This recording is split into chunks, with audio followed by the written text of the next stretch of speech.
የዘመናት ዝምታ ተሰብሮ ቅርሱ አፍ አውጥቶ እስኪናገር ተለውጧል። ከፍርስራሽ ወደ እድሳት ከቸልታ ወደ ጥበቃ የተሻገረው የፋሲል ግንብ የኢትዮጵያ ታሪክን በቅብብሎች ሲጠበቅና ለትውልድ ሲተላለፍ እንደሚኖር የሚያሳይ ሕያው ምስክር ሆኖ ተደቅኗል። ዛሬ በአንድነት የታደሰው ይህ ታላቅ ቅርስ ትናንትን በዛሬ ቀለማት እያሸበረቀ ለነገው ትውልድ ያስተማረ ነው። ለአንድ 100 ዓመታት በቸልታ ሲፈርስ የቆየው የፋሲል ግንብ ዛሬ በዘመናዊ እድሳት ወደ ቀድሞ ማራኪነቱ ተመልሷል። ጠቅላይ ሚኒስትር ዶክተር አብይ አህመድ ይህንን ታሪካዊ ቅርስ የመታደግ ሥራ አንዳንድ አካላት ለፖለቲካ ፍጆታ ሲጠቀሙበት መቆየታቸውን አስታውሰዋል። መንግስት የጀመረው የቅርስ ጥበቃ ሥራ ዛሬ ለኢትዮጵያውያን እና ለዓለም አቀፍ ጎብኚዎች ኩራት ስለመሆኑ ያነሳሉ።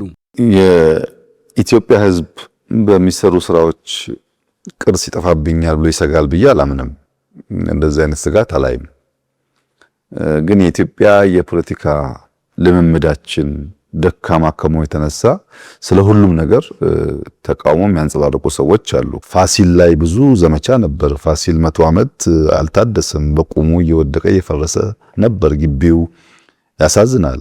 ማመር መሰራት ይገባው ነበር። ስራውን ጀምረን ቅርስህን ሊያበላሹብህ ነው እነዚህ ሰዎች ምናምን ብለው ቀስቅሰው አደናቅፈው ነበር። መልሰን ህዝባችን ጋር ተወያይተን ጀመርን።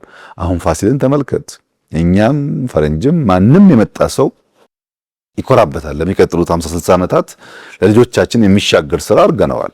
ይህ በጎ ጅማሮ የመደመር መንግስት ታሪካዊ ቅርሶችን በብሔራዊ አንድነት ማዕቀፍ ውስጥ በማካተት በዘመናዊ የጥበቃ ቴክኖሎጂና በጋራ ጥረት ለማልማት ከያዘው ዕቅድ ጋር ተደምሮ የፋሲል ግንብን የኢትዮጵያ የነገ ተስፋ ምልክት አድርጎታል። በ1989 ዓመተ ምህረት ደግሞ የዛሬ 29 ዓመት አካባቢ ዋናው ግንቡ ይሄ አንደኛው ግንብ ብቻ ጥገና ተደርጎለታል። ያ ማለት ግን አሁን ከተደረገው ጥገና ፈጽሞ የሚገናኝ አይደለም። በዚህ ልክ በጣም ሰፊ የሆነ ብዙ ሰው የተሳተፈበት ከፍተኛ ገንዘብ የወጣበት ጥገና እንግዲህ አላየንም። የተሳሳተ ቅስቀሳ የገጠመው የፋሲል ግቢ እድሳ ዛሬ በገሃድ የሚታየው ውጤት እንደሚያሳየው የእውነትን ድል ያረጋገጠ ጉዞ ነው። መንግስት ውዥንብርን ችላ ብሎ ባከናወነው ታታሪ የጥበቃ ስራ ቅርሱ የነበረበት የቸልታ አጥር ፈርሶ ዛሬ ፋሲል ግንብ ለሀገር ክብር የሚቀኑ ወገኖችን ሁሉ የሚያረካ የኢትዮጵያ ታሪካዊ ልዕልና ሕያው ምስክር ሆኗል። ይፈርስብኛል ብሎ ከመስጋት አይመስለኝም። ስራዎቻችን ፍሬዎቻችን የሚናገሩት እንደዛ አይደለም። ነገር ግን ሁሉ ነገር ብትሰራም ባትሰራም መቃወምን እንደ ፖለቲካ ለሚያስቡ ሰዎች እንደዚያ ሊሆን ይችላል። ግን የተሰራው ስራ ያንን ምልክት አያሳይም። ጎንደር ሄደህ ፋሲልን ትናንት የሚያውቁ ሰዎች ፋሲልን ዛሬ በሰራንበት መንገድ ቅርስ ጠፋ የሚል ስጋት 1% አታገኝም። ከኩራት ከደስታ ከማመስገን ውጪ ያ ስሜት የለም። በጥርጣሬና በስተት ትርክት የተሸፈነው የቅርስ ጥበቃ ስራ ዛሬ በእውነተኛ ውጤት ተቀይሮ የጥርጣሬውን አቧራ አራግፎታል። እቺ ጎንደር ከተማችን ደግሞ ታሪካዊ ሀገር እንደመሆኗ መጠን የነገስታት ሀገር እንደመሆኗ መጠን ቀደምት ሀገር በመሆኗ መጠን አቧራዎቿ ሊራገፉላት ይገባል። አሁንም እየተራገፉ ነው ያለው። የጎንደር ህዝብ በሳል ነው፣ አዋቂ ነው፣ ነባር ህዝብ፣ ታሪክ ያለው ህዝብ ነው። የነገስታት ሀገር ህዝብ ነው እና አውቋል፣ በስሏል፣ ተረድቷል። ህዝብ አቧራዎች ተራግፈዋል። እውነት ነው። ጠንካራ ስራ ተሰርቷል። እነዚህ ልማቶች አሁን መቀጠል አለባቸው። ህዝቡ ይፈልጋል እነዚህ ልማቶች። ታሪክን ታሪክ የሚያደርገው ተንከባክቦ ለሚቀጥለው ትውልድ የሚያስረክብ አካል ሲኖር ነው የሚለው እውነታ ዛሬ በፋሲል ግንብ እድሳት ተግባራዊ ሆኗል። ቅርስን ቅርስ የሚያደርገው የሚቀበል ብቻ ሳይሆን ተንከባክቦ ለቀጣዩ ትውልድ የሚያስረክብ አካል ሲኖር ነው።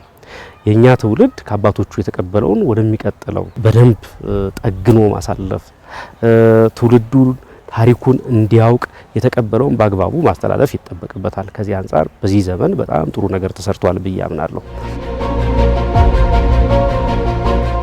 ሀገር እየተሰራች ባላት ነገር ላይ ይበልጥ እየከበረች የምትጓዘው እንዲህ ነው። መጓዝ ብቻ ነው የሚያስፈልገው። እኛ የተከተልነው መርህ ለጥራት እና ለትክክለኝነት የተለየ ትኩረት ሰጥተናል። በቱሪዝም ሴክተር ኢትዮጵያ ለዓለም ለዜጎቿ አውጥታ ማሳየት የምትችላቸው ነገር የተገለጠበት ልክ ድካሙንና ወቀሳውን የሚሻገር ስለሆነ ያለው ስራ የሚያመላክተው ቅርስ ጠባቂዎች፣ አስዋቢዎች፣ አሻጋሪዎች፣ አይንገላጮች መሆናችንን የሚያሳይ እንጂ ሌላኛውን ገጽ ስላልሆነ በዚያ መንገድ ነው እኔ የምረዳው።